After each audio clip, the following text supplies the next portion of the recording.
combinations is the easy part. Okay, so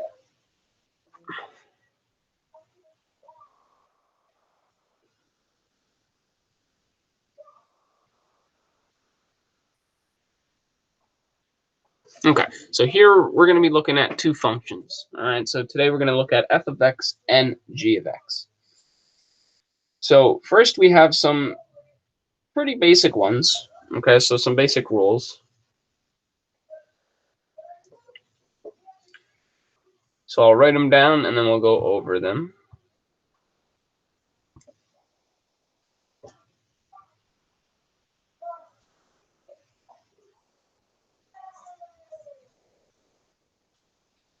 All right, so we have 4 rules for, these are all going to be combinations. So for the sum, right, if we have 2 separate functions, we can add them together. All right, and you'll see in parentheses f plus g of x, right? And all that means is that you take the f of x function and you add it to the g of x function, right? And I'll show you examples and give you some, actual functions in a second. The difference, you can kind of guess. It's going to be f minus g, okay? And then just like the sum, you're going to subtract the 2 functions. So here, I'm just going to give you the heads up, right? Be careful. If this was, a polynomial and not just one term, you have to make sure you distribute that negative to everything. All right, so don't forget distribution. Product means that we multiply, right? F times g of x, which we multiply our functions together, right? So if we have 2 binomials, we would FOIL, right? A lot of distribution going on there. And then quotient means that we're going to divide.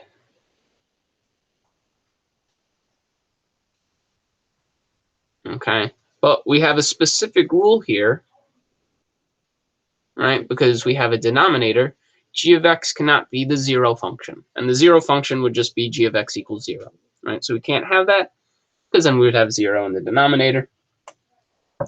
And that doesn't work. All right, so I'm going to show you an example real quick. All right, this shouldn't take too long of all 4 combinations. All right, so I'll give you a minute to finish copying that down if you need to.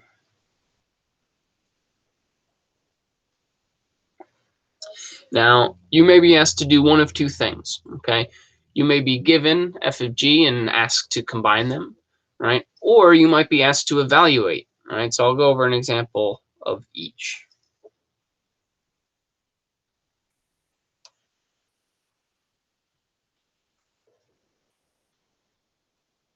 Actually, I'm going to do this on the other. I'm running out of paper here. Wait.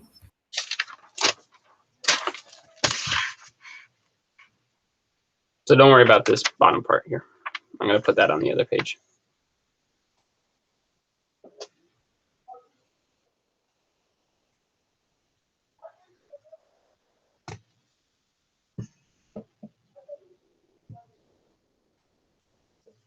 All right. You good? Yeah. Okay. Also just a side note. I don't know if anybody talks to Kimura. She hasn't been in class in a while, so I don't know. I've tried to reach out and I haven't contacted her.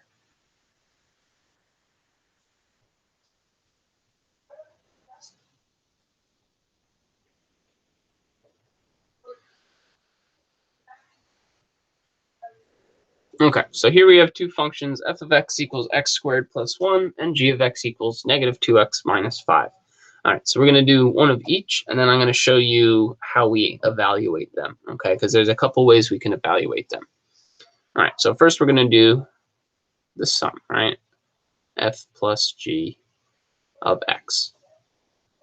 So again, I like to use parentheses, right, just to kind of organize everything first, right? So f of x is x squared plus 1, right? We're doing addition. I'm going to write the second one, minus 2x minus 5. Now, what's nice about this is all we have to do is pretty much combine like terms. Okay, so are there any other x squareds? Nope. So that's just going to be x squared. Moving here, right, just to go in order, I have negative 2x. Okay, I don't see any other x's, so that's just going to be stay a negative 2x, right, because I'm adding. And then my constant, I have 1 plus negative 5, and that's going to get me negative 4, right? So all you're doing is combining like terms. Sum is probably one of the easiest ones. Okay, it's very straightforward. Okay, so actually I'll start with this. They might ask you to find, right, f plus g of, I don't know, 2. Okay, so there's two ways we can do this. You can add them together, right, and then just plug in 2, right? So you have 2 squared minus 2 times 2 minus 4. 4 minus 4 is 0. Minus 4 would get us negative 4. The other way you can do it is you can do f of 2 plus g of 2. Okay, I can plug them in separately and then add those solutions together. F of 2 would be 2 squared, which is 4 plus 1. So that would give us 5. G of 2 would be negative 4 minus 5. So that'd be plus a negative 9. 5 plus negative 9 equals negative 4. Okay, so we get the same thing. It matches up. We're good. Okay, so we can treat anytime we have to evaluate, anytime you see a number and not just the x, you can do either method. Okay, you can combine them first and then plug in, or you can plug in separately and then combine it however they tell you. Okay, like I said, with difference, we got to be careful. F minus g. Okay, because now I'm still kind of combining like terms, but like I said, we got to be careful of this negative. Right, so this x squared plus 1 is going to stay x squared plus 1. I can remove the parentheses. I don't have to worry about anything there. I distribute this negative to any terms I have in here, right? So this negative means I'm changing the sign of anything in the parentheses. I'm going to have plus 2x plus 5. So we might get a similar setup to the last one, okay? But it will be different because we changed the sign. All right, so in this case, we get x squared plus 2x plus 6. All right, so it changes the sign of your x term, and then our constant is different. Okay, and again, if I plugged in 2, right, I would just substitute 2 in, and I'd continue. All right, the product rule, okay, like I said here, we got to be careful.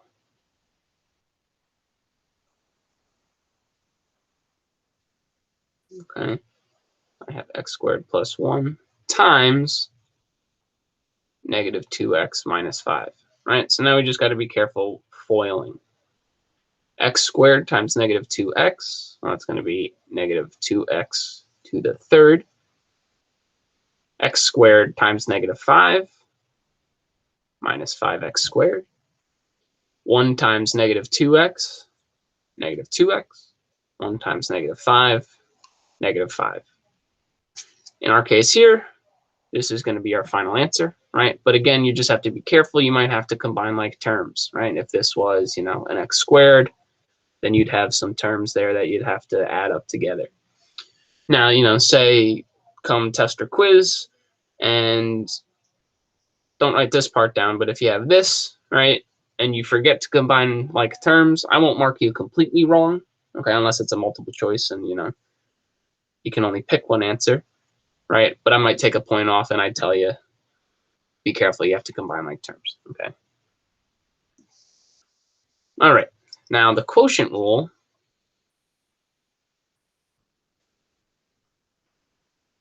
is, you're going to say, oh, that's, you know, you're going to think something's wrong.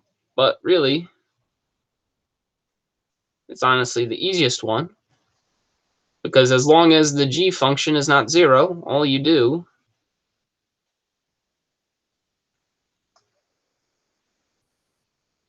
is put them over each other, right? There's nothing else I can do there. Maybe I'd be able to factor one of them and cancel something out, but most of the time you're just going to leave it as a fraction, right? There's nothing wrong with that. Okay, any questions about normal combinations? No. No. It's not that you explained. Can you let me copy it down? Because I was just listening to you and not copying it down. Do you need time to copy it down? Yeah, because I was just listening to your explanation. All right. So I'll give you like 2 minutes. I just don't, just because we only have half an hour. So while you're doing that, I'm going to start writing down here. Can you lower it down so I can see the quotient? Thank you.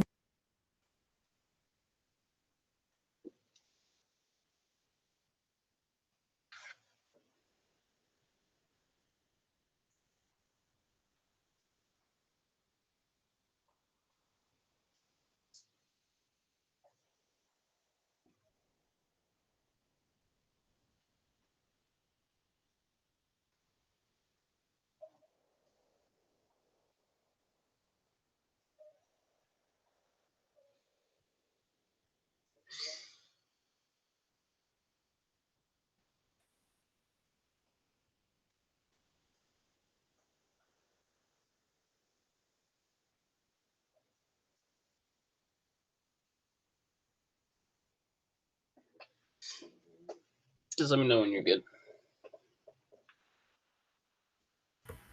I finished. Okay. Everybody else all right?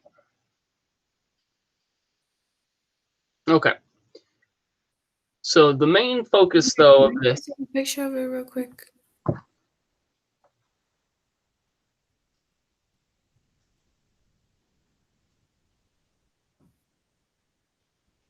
All right, you're good. Thank you. Okay. All right. So the main focus I want to talk about, though, is composite functions. Okay. So this is actually a big topic moving forward in math, just in general. Now, you guys see composite functions all the time, but you might not be aware of it. Okay. Composite functions are also known as composition of functions, but I just call them composite functions for simplicity. So there's 2 ways to show composite functions. Here you have, this is f of g of x. Okay, so that's how we say this. F of g of x. Oops. Rotations. Okay, I like to write it this way a little, actually all the time, because sometimes that gets confused for multiplication. Okay, and this actually is a really good representation of what we're actually doing. Okay, it's a function inside of another function. Okay, so anytime you see something like the square root of x squared minus 9, okay, this is a composite function.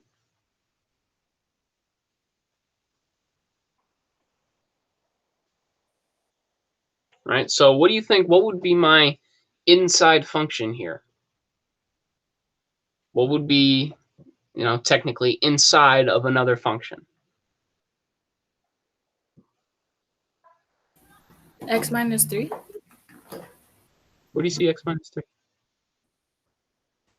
Oh, what did you break that up? Don't worry about simplifying anything. Just what's our inside function? Oh, x squared minus 9. Right, this whole thing here, x squared minus 9. Right? So in this case, the g of x, we would say, is x squared minus 9. Then if this was just one thing, our outside function would be the square root. So we would say f of x is the square root of x. So if I wrote it out, f of g of x, okay, what this is telling me is in my function f of x, I'm plugging g of x.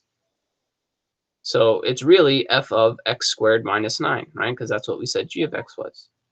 So I'm taking this x minus 9 and I'm plugging it in where I see the x. So we get our composite function, x squared minus 9, and we take the square root of everything.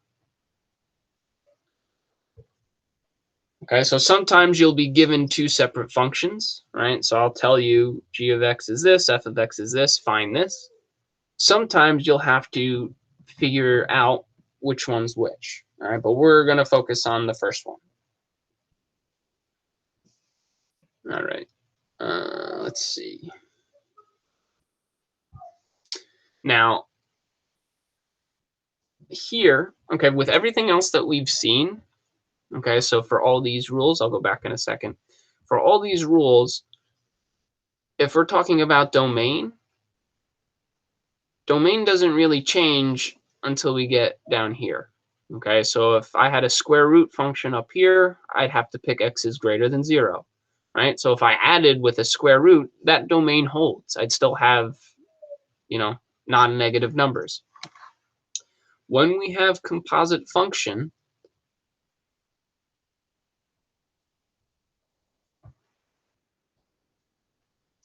it'll change the domain. Okay, so for example, x squared minus 9, that domain is all real numbers. I don't have any restrictions on a normal polynomial. I can plug anything in. But as soon as I put that x squared minus 9 underneath the square root, well, I need this to be greater than 0, right? So that puts a restriction on my x. Okay, and it changes this, right? This, my normal, the domain for f of x would be x is greater than or equal to 0. All right, again, this is for our f function. The domain for this, okay, well, I would need x squared minus 9 greater than or equal to 0, right? I can add 9. X squared needs to be greater than or equal to 9, and I can take the square root. So x has to be greater than or equal to plus or minus 3. That's a okay, so you can see here, these two domains are very different, right? And again, here, the domain is all real numbers.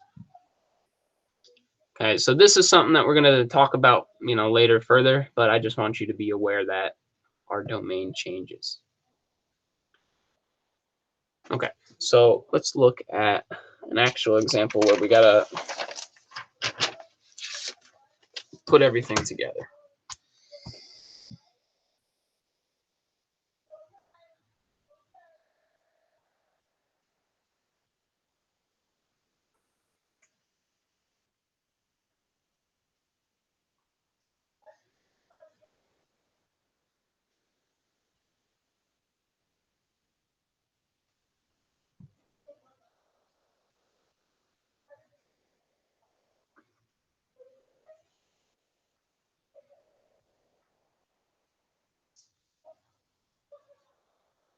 Okay, so here we'll go through an example.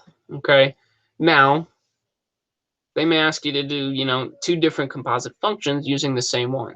All right, so they're not always going to get you a similar answer, but they may, and we'll see what's up with that. Okay.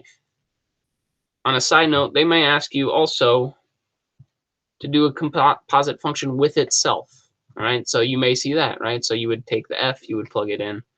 All right, well, let's go through this. So first we'll do f of g of x. So again, what I like to do to make it a little simpler, right? So I'm going to substitute right away. What is g of x? Well, g of x is this square root of 9 minus x squared. So I'm going to leave the outside function there, and I'm going to substitute in what g of x actually is. Okay? So I substituted g for what it actually is, the actual expression. So now this is a reminder, is telling me that this phrase, this expression, is going into my x spot for my f function. So here you definitely need parentheses, right? So x here is being replaced by the square root of 9 minus x squared. And I'm squaring whatever I plugged in. So I'm going to put a squared there. And then I have minus 9. Well, this is nice. The squared and the square root cancel out. So I have 9 minus x squared minus 9. My 9's cancel out. And my composite function is now just x squared. Okay, so briefly, let's talk about the domain again. The domain here is all real numbers. Okay, the domain here is x has to be less than or equal to 3. Right? Because if I picked 4 or even 3.1, I'd get a negative. But with this specific composite function, I remove this restriction. My domain is back to all real numbers. Okay, so even though I can't plug in, -5 here into g of x, I could plug in -5 to the composite function because it removes it. Okay, let's look at the reverse.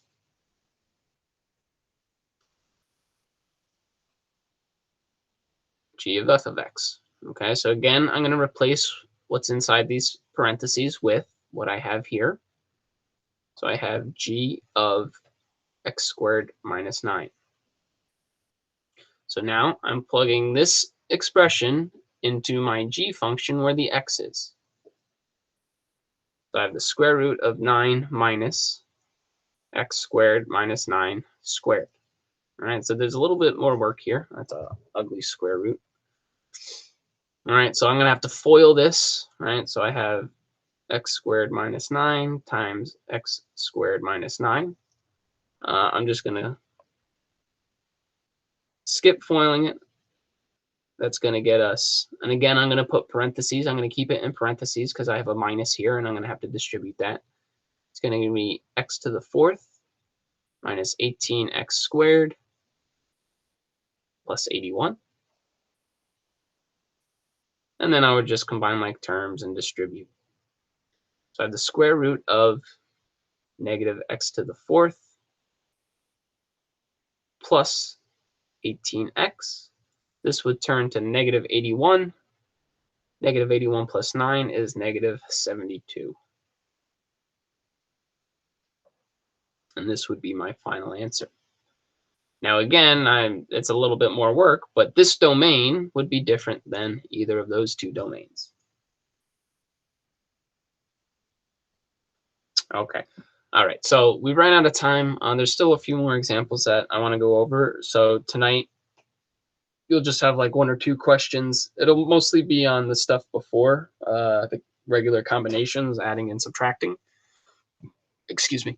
And then tomorrow we'll go over what happens when we have to actually evaluate. So if there's a number in there. All right. So this video will go up in a little bit once it downloads, and just be on the lookout for that assignment. All right. And do I have any questions from you guys? It's okay. All right. So that is it for us today. Have a good day, and I will see you tomorrow. Okay, thank you. Bye, Mr. Murray. Hi, Bye-bye. Mr. Murray. Have a good day. Thank you. You too.